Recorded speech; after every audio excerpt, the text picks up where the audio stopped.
I have these memories of long summer days and stacks of comic books, and tall, cool tumblers of lemonade on shaded back porches.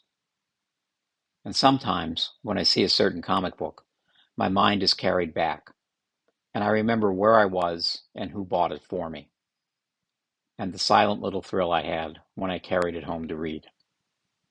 This is the story of some of the most memorable books from my childhood, the Marvel Annuals.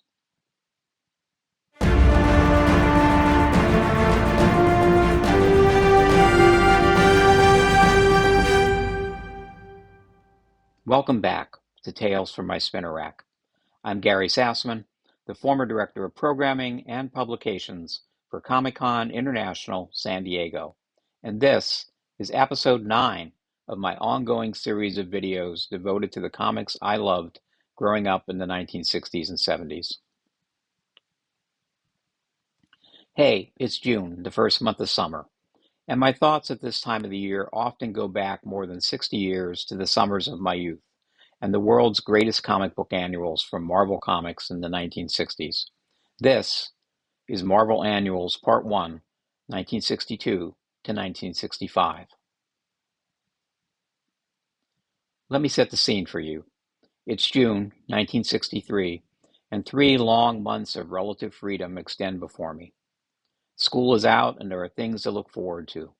Our annual vacation in Asbury Park, New Jersey in August, just a few short weeks before school, 3rd grade for me, starts again on the Wednesday after Labor Day. And, oh yeah, comic books. Lots and lots of comic books. DC had already jumped into summer with the release of Giant Batman Annual number 5 in May, followed in June by Giant Superman Annual number 7, with that stunning Curt Swan statue cover celebrating the Man of Steel's 25th anniversary.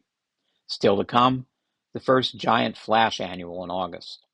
And to be honest, I would much rather have one of those silver Superman statues than the Academy Award. Sorry, Oscar. Yep, every summer from around 1962 through 1968 was what I like to call annual season, filled with special bonus books that cost more, but, at least for those 7 years, were worth every penny, especially the ones from Marvel.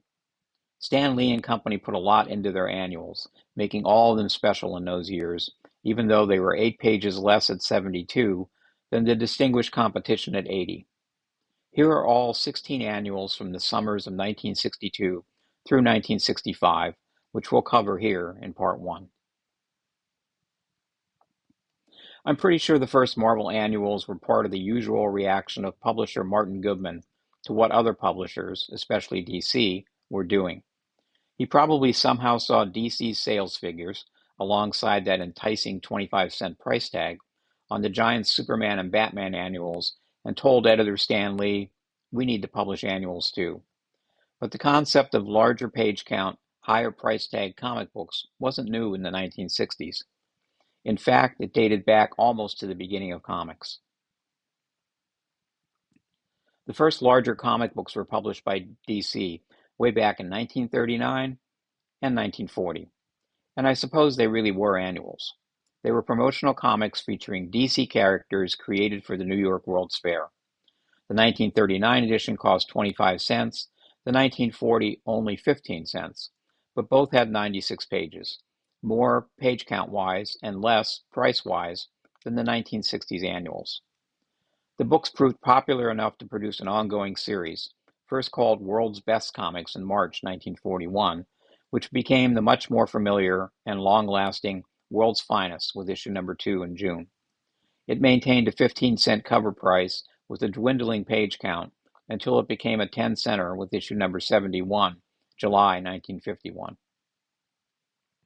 DC's sister company, All American, published Flash, Green Lantern, and Wonder Woman, and Comics Cavalcade combined all 3 heroes in a 96-page 15-center, but it shrunk down to 76 pages and funny animal content after the war. In late 1944, just in time for Christmas, the big All-American comic book was published. At 128 pages for 25 cents, it included just about every character that had its own series from All-American. Wow, indeed, kid. Not to be outdone, Fawcett Comics, the home of Captain Marvel and his extended Marvel family, settled for America's Greatest Comics, since DC already owned the world.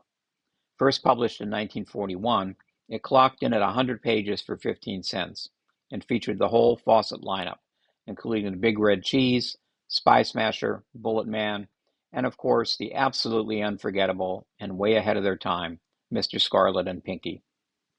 Fawcett collected returned, unsold comics and rebound them as giant books, variously called Christmas, Gift, and Holiday Comics. Christmas comics started in 1941 at an incredible pre-World War II 324 pages, as was issue number 2. Both were very pricey for that era of 50 cents. Gift Comics was much more manageable on both the wallet and the lap, eventually just 25 cents for 156 pages in 1949. DC Comics published their own annuals from 1951 through 1953, and like Fawcett, collected return comics under a new cover. Each EC annual was different. As editor Al Feldstein put it, the annuals were made up of full copy returns stored in warehouses. When we had enough of them, I'd do a cover and we'd bind in 4 issues with the new cover. The selection was random, so your copy of Tales of Terra number 1 might be different from my copy of Tales of Terra number 1. There were 3 Tales of Terror annuals, 2 Weird Science Fantasy annuals, and 2 Two-Fisted Tales annuals. Is that 4-fisted?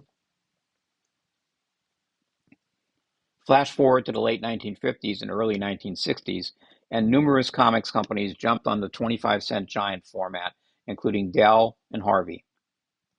There were Dell giant issues for a lot of the company's licensed comics like Tarzan and the Disney books. Harvey had Harvey giant-size issues for a lot of their kiddie properties, Casper, Richie Rich, Hot Stuff, and their licensed newspaper strip reprints like Dick Tracy, which ended its long run as 25-cent issues. Dennis the Menace, published by Pine Comics, had a whole slew of 25-cent special issues, including this fan favorite, the all-new Dennis Goes to Hawaii, an epic 100-page adventure. And of course, our boy Archie had his own giant series of books, including annuals and numerous 25-cent special issues.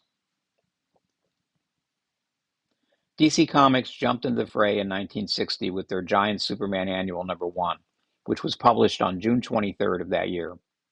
Cover billed as an all-star collection of the greatest super stories ever published, the truth of the matter is this is a pretty lackluster collection, dating back only a few years in its choice of reprint material, and new material in it was slight. Still, many fans cite it as a particular favorite, including me, and its reputation was undoubtedly enhanced by this great Irish snap ad heralding its publication, which basically screamed, "I want that," after you saw it.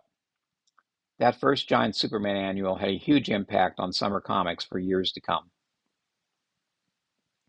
But back to that almost certain conversation about annuals between publisher Martin Goodman and editor Stan Lee. It paid off in 1962 when Marvel's first 2 annuals premiered, the big Millie the Model annual number 1 and the big Strange Tales annual number 1. And while the Fantastic Four and the Incredible Hulk had already been published, along with Spider-Man, Thor, and Ant-Man's first appearances almost exactly 1 month before these 2 annuals debuted, the Marvel superheroes weren't quite ready for the 25-cent spotlight. The Big Millie the Model annual number 1 debuted on July 3rd. I don't own this book, or any of the Millie and Patsy and Hetty annuals, sadly. I kind of wish I did, though. These books had a lot of special feature pages, including fashion and hairdo designs, so I'm sure that kind of material was included here, along with the soap opera aspects of Millie's regular titles, of which there were 2. But the cover states it contains all new stories, which is something Marvel would lean more heavily into in their superhero annuals. The all-new aspect for a 72-page book is something to note, though. DC certainly wasn't doing that, except for a few special features in their annuals. The Big Strange Tales annual number 1 also hit the stands on July 3rd, 1962. It was billed as triple value on the cover, and at 72 pages, I suppose that's true. Note that it's big, but not giant. Evidently DC had the word giant all sewed up. I guess the extremely large Strange Tales annual would have been too much of a mouthful, but that big black cloud creature known as Diablo sure was a giant. The Big Strange Tales annual included 13 different stories, and despite the title, not all of them were from Strange Tales. These reprinted stories came from Journey into Mystery, Tales of Suspense, and Tales to Astonish, in addition to the annual title. These tales, it's up for you to decide how strange they were, featured art by Jack Kirby, Dick Ayers, Steve Ditko, and Don Heck, to name a few, and most of them, if not all, were written by Stan Lee and or his brother Larry Lieber. They included giant ants and giant clouds of smoke, illustrated by Kirby and Ayers, and giant stone men drawn by Ditko. It wasn't exactly an auspicious beginning, but Marvel was in the annual business as of the summer of 1962. The Marvel annuals came roaring back in the summer of 1963 with 4 25-cent publications, with 72 big pages emblazoned across the top of each issue. By this point, the Marvel Age of Comics was in full swing, including their signature corner boxes on each book, a design element created by Steve Ditko as a lark on the second issue of Amazing Spider-Man. Stan Lee loved it, so it stuck, and was carried over onto the other regular books and the 1963 annuals, which featured 2 choices for the girls and 2 choices for the boys. Millie the Model Annual number 2 was the first out of the gate in '63, released on June 11th, with Millie herself offering to be our guide to the glamorous, romantic world of modeling, while wearing a very strange but probably fashionable hairdo. Hey, I'm bald. Hairdos are lost on me. Patsy and Hetty Annual number 1 was released July 3rd, billed on the cover as 72 fabulous pages, chock full of fun, fashions, and frankly feminine foolishness. Thanks, Stan. Both of these 1963 annuals seem to be all reprint, as opposed to 1962's Millie All New Stories edition. Millie has a cover signed by both Stan Lee and Stan G. That's Stan Goldberg, the artist, something Stan Lee thankfully didn't do on a regular basis. Millie was a big seller for Marvel. Her annuals would continue over the next 12 years, ending in 1975. Strange Tales Annual number 2 also debuted on June 11th. One of the Fantastic Four's quartet, Johnny Storm, the Human Torch, had carved out the cover feature slot in the monthly Strange Tales title, starting with issue number 101, cover dated October 1962. But the annual featured a very early Marvel team-up of the Human Torch and Spider-Man, who had met once before in Amazing Spider-Man number 1, published on December 10, 1962, thus creating the connected Marvel Universe. In this rather forgettable 18-page story, The Human Torch on the Trail of the Amazing Spider-Man, written by Stan Lee, penciled by Jack Kirby, and note Kirby's traditional forgetting of the spider symbol on Spidey's chest on the cover. I'm not exactly sure how that went to the printer without being noticed. The story was inked by Spider-Man artist and co-creator Steve Ditko, who made damn certain that spider symbol was present in all the story pages. The duo team up to pursue a rather generic criminal known as the Fox. The annual also contained 10 reprint stories from older Marvel Atlas titles, such as Strange Worlds and World of Fantasy, but none from Strange Tales. Go figure. It would be the last Strange Tales annual. And then there was the creme de la creme, the Marvel annual that made the summer of '63 for me.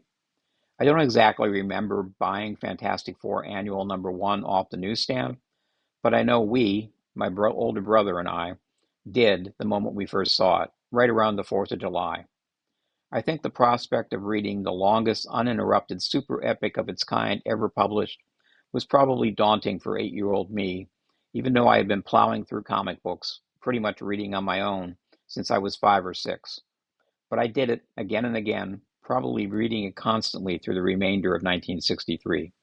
Kirby's pencils with Ayers inks, one of his last FF jobs, were amazing in this dense, thrilling story, which definitely announced that the Marvel Age of Comics was here.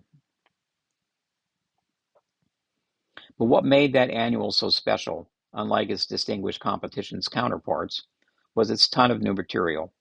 There was page after page of special features, including my favorite, a gallery of the Fantastic Four's most fearsome foes, a series of one-page pinups that showcased one big drawing of an FF villain, plus a single panel illustration and info on the villain himself, including the issue in which he first appeared. It was a great way for Kirby to show off his costume design skills and, dare I say it, a marvelous special feature. It also featured a cutaway view of the FF's Baxter Building headquarters, which greatly expanded on the original cutaway from Fantastic Four issue number 3, and a two-page spread of questions and answers about the Fantastic Four, which answered questions for each of the foursome: Reed Richards, Sue Storm, her brother Johnny, and that ever-loving blue-eyed dreamboat, the Thing, also known as Ben Grimm. FF Annual 1 also included a new story that expanded upon the tale from Amazing Spider-Man number 1, in which Spidey invaded the FF's Baxter Building headquarters in an attempt to get a job with the foursome, this time told from the perspective of the FF and drawn by Kirby and inked by Steve Ditko, who drew the original Spidey story. Also included was a reprint of Fantastic Four number 1, featuring the origin of the FF and their first battle with the Mole Man. In short, well, too late for that, I guess. FF Annual number 1 was an 8-year-old's fever dream, a massive 72-page compendium to treasure always, and the capstone of the summer of '63. For me, at least. It's important to note that on the same day in 1963, when Fantastic Four Annual number 1 debuted, so did Avengers number 1 and X-Men number 1. If I was with my brother at that momentous moment at our local newsstand, my brain probably exploded. I had a habit of yelling and screaming when I got excited, and new comic books definitely got me excited. By the time of summer of 1964 rolled around, the Marvel Age of Comics was in full swing. Captain America, the last of the timely Big Three, along with the Human Torch and the Submariner, returned in Avengers number 4, released in January, and would debut as the second feature alongside Iron Man in Tales of Suspense number 59 in August. Daredevil had finally debuted in February, Goofy Rassler's costume and all, after a prolonged and difficult birth, marking the end of the first wave of Marvel's new superhero titles. And The Incredible Hulk, canceled after its first 6-issue run in 1962 and 1963, would return as a co-feature in Tales to Astonish number 60 in July, after bouncing around in guest appearances in Fantastic Four, Avengers, and Spider-Man. Things were definitely looking up for the little company that could, less than 3 short years after Fantastic Four number 1 hit the stands. In the summer of 1964, Marvel released 4 annuals. The first out of the gate was Amazing Spider-Man Annual number 1, released on June 11th, between Spidey's regular issues 16 and 17. It's Marvel's first all-new superhero annual and features a 41-page lead story, The Sinister Six, which teams up 6 of the old webhead's most, you guessed it, sinister foes: Dr. Octopus, Electro, Kraven, Mysterio, Sandman, and Vulture, in a bravura tale from Stan Lee and Steve Ditko, with the emphasis on the latter, please. Ditko's incredible art included 6 splash pages of Spidey fighting each of the villains, including these 2 favorites of mine featuring Electro and Sandman.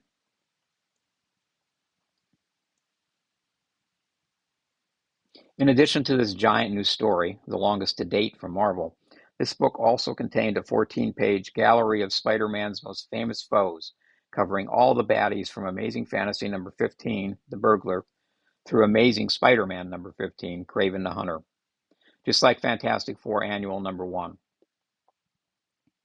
A 9-page Secrets of Spider-Man feature, 5 pages of pinups including Peter Parker's house, and a 3-page How Stan Lee and Steve Ditko Create Spider-Man, in which Stan and Steve, apparently still getting along at this point, poke fun at each other.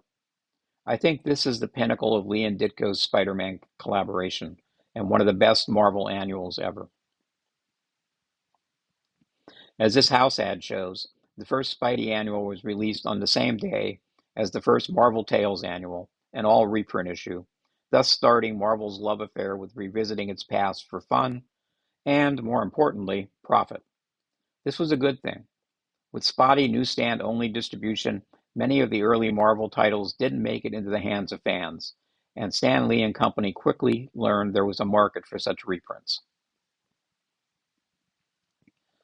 Marvel Tales Annual #1 contained origin tales of Spidey from Amazing Fantasy 15, the first chapter from The Incredible Hulk #1, recounting his Gamma Bomb origin, the return of Ant-Man from Tales to Astonish #35, Hank Pym's origin story as a superhero, along with 2 pages from Astonish #49, in which Ant-Man becomes Giant Man, the complete origin of Thor from Journey into Mystery #83, the first 6 pages from Sergeant Fury and his Howling Commandos #1, introducing the Squad, and the origin of Iron Man from his first story in Tales of Suspense #39, plus 4 pages from Suspense #48, revealing the creation of Iron Man's new armor.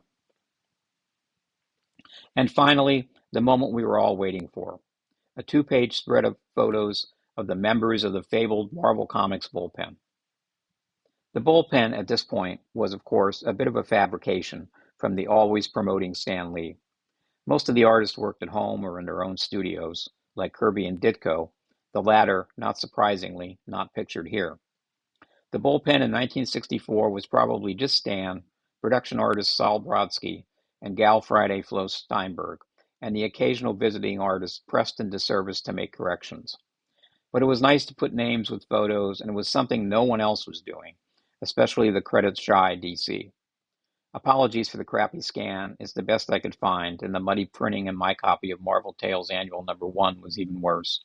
And besides, I know you've been dying to see a photo of joyful Johnny Hayes, business manager, one of Marvel's biggest superstars. Marvel's other 2 1964 annuals debuted on July 2nd. Millie the Model Annual #3 was most likely an all-reprint affair. It doesn't state otherwise in the cover, like the first one did, and I can't find any credits online for it, although it is the most glamorous, gorgeous issue of all, showcasing the many lives of Millie, including as a teenager, model, wife, and mom. I hope she married someone nice.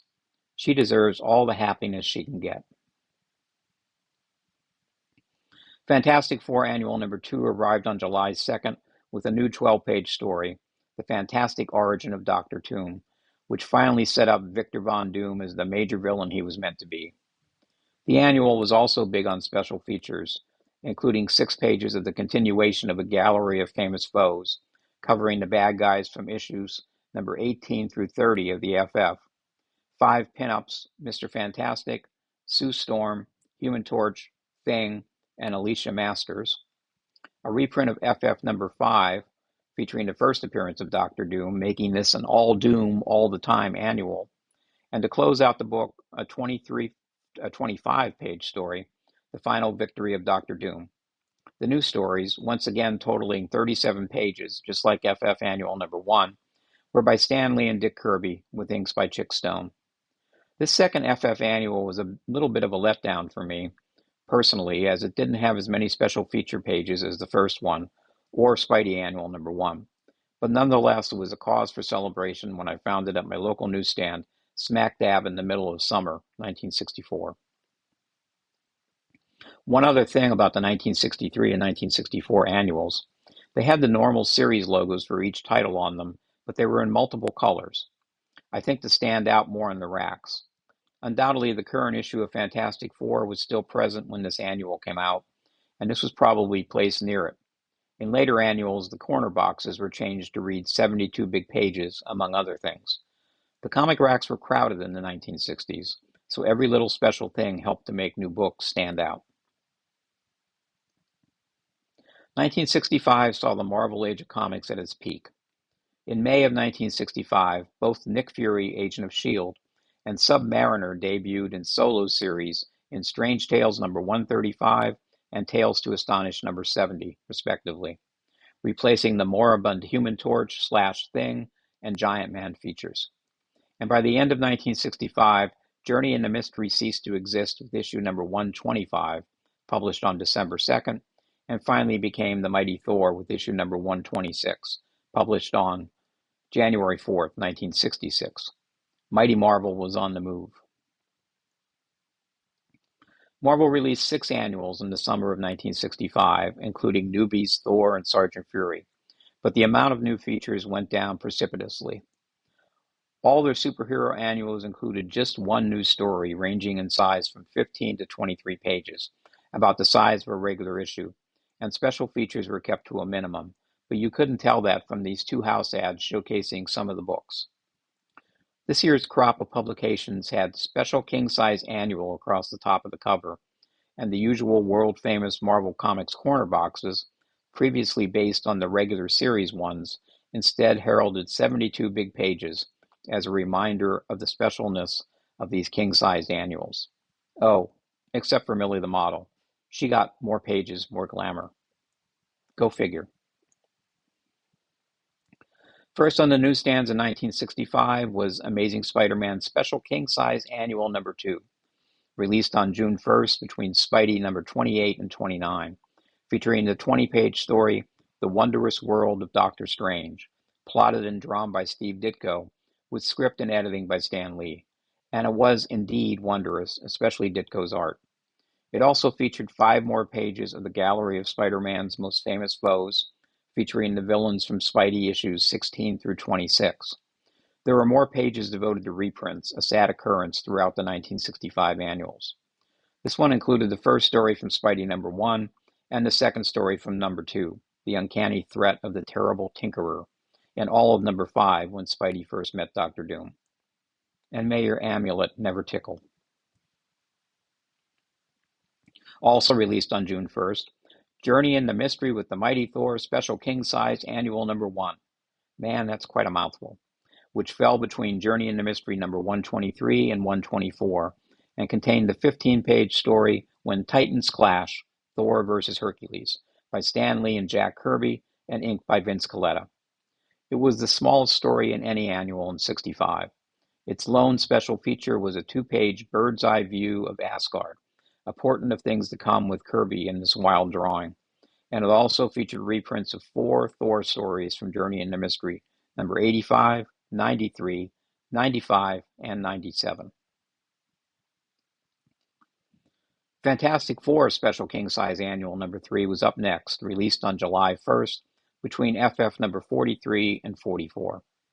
This issue featured the legendary wedding of Reed Richards and Sue Storm in a 23-page story titled Bedlam at the Baxter Building, by Stan Lee and Jack Kirby, with inks by Vince Colletta. This was, of course, a watershed moment in the Marvel Age of Comics, the most sensational, super spectacular ever witnessed by human eyes. Dr. Doom unleashed all of the Marvel Universe to date on the proceedings. And it wouldn't be a Fantastic Four wedding without at least one Flame On and its clobberin' time, now would it? Even Stan and Jack show up in top hats and tails, and get turned away. But love conquers all in the end.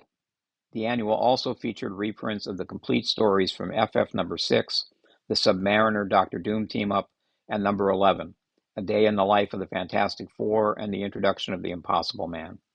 Sadly, there were no other special features, not even the continuation of the Villains Gallery. Also releasing on July 1st, Sergeant Fury and his Howling Commandos Special King Size Annual number 1 was the very first annual appearance of Marvel's World War II title with a 15-page story, Commission in Korea, which brought Fury and the Howlers 10 years ahead into the Korean conflict of the 1950s. It also featured a number of pinup pages, including a 2-page reintroduction to the Howlers and the unforgettable Combat Arm and Hand Signals. Memorize these, kids. They may come in handy when the Ruskies invade.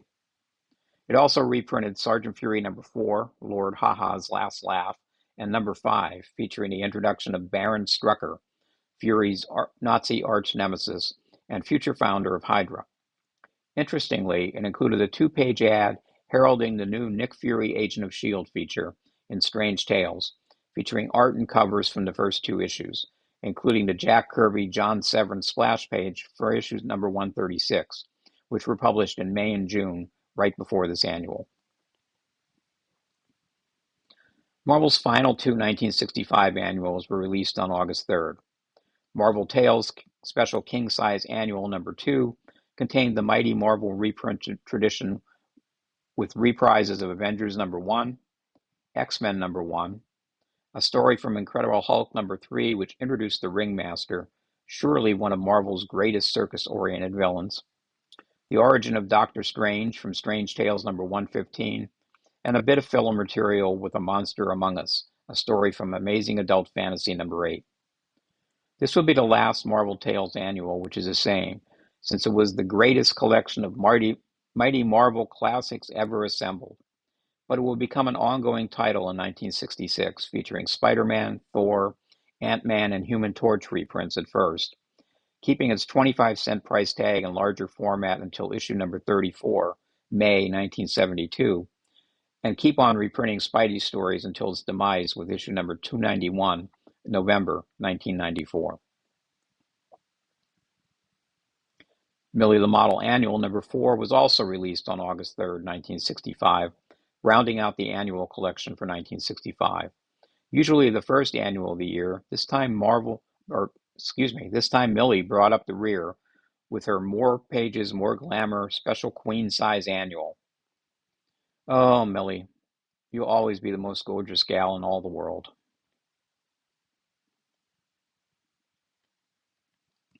All in all, the Marvel annuals of 1965 were a bit of a mixed bag, with some classic stories and some duds, but still head and shoulders above their distinguished competition's 25-cent fare, which still contained pretty much all reprints.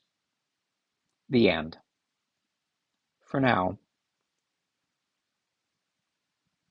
There are 8 other full-length Tales from My Spinner Rack episodes here on YouTube, featuring everything from Bat Baby to DC Comics house ads, and of course the proverbial and more to come.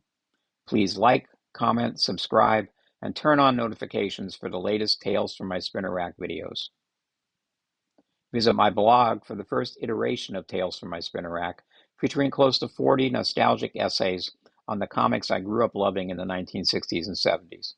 Each post has tons of scanned artwork, including covers, story pages, and even some original art. Just click on any post on the home page and then on Tales from My Spinner Rack in the category list on the right to access all my posts. That's www.innocent-bystander.com. Follow me on Instagram at Tales from My Spinner Rack. It's all one word. Or if you want to stalk me personally, follow me at GG92118. I don't do X, I don't do Threads. There is no official Tales from My Spinner Rack Facebook page, and all my TikTok stuff is just me crying to Taylor Swift songs. Not at all pleasant to watch, except for the music. We'll be back soon with part 2, featuring the rest of the Marvel annuals from 1966 through 1968, and even a little bit into 1969. 1967 and 1968 feature, that would be giving it away. Check back to find out what happens next in the Marvel Age of Annuals.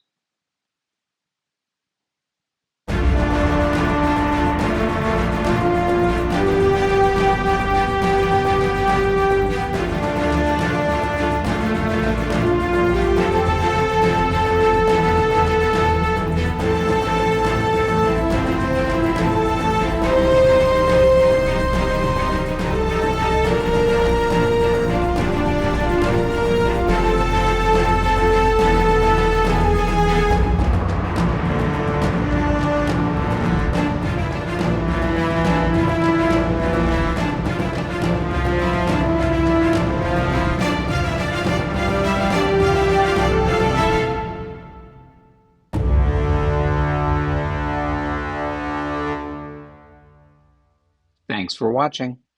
Good night.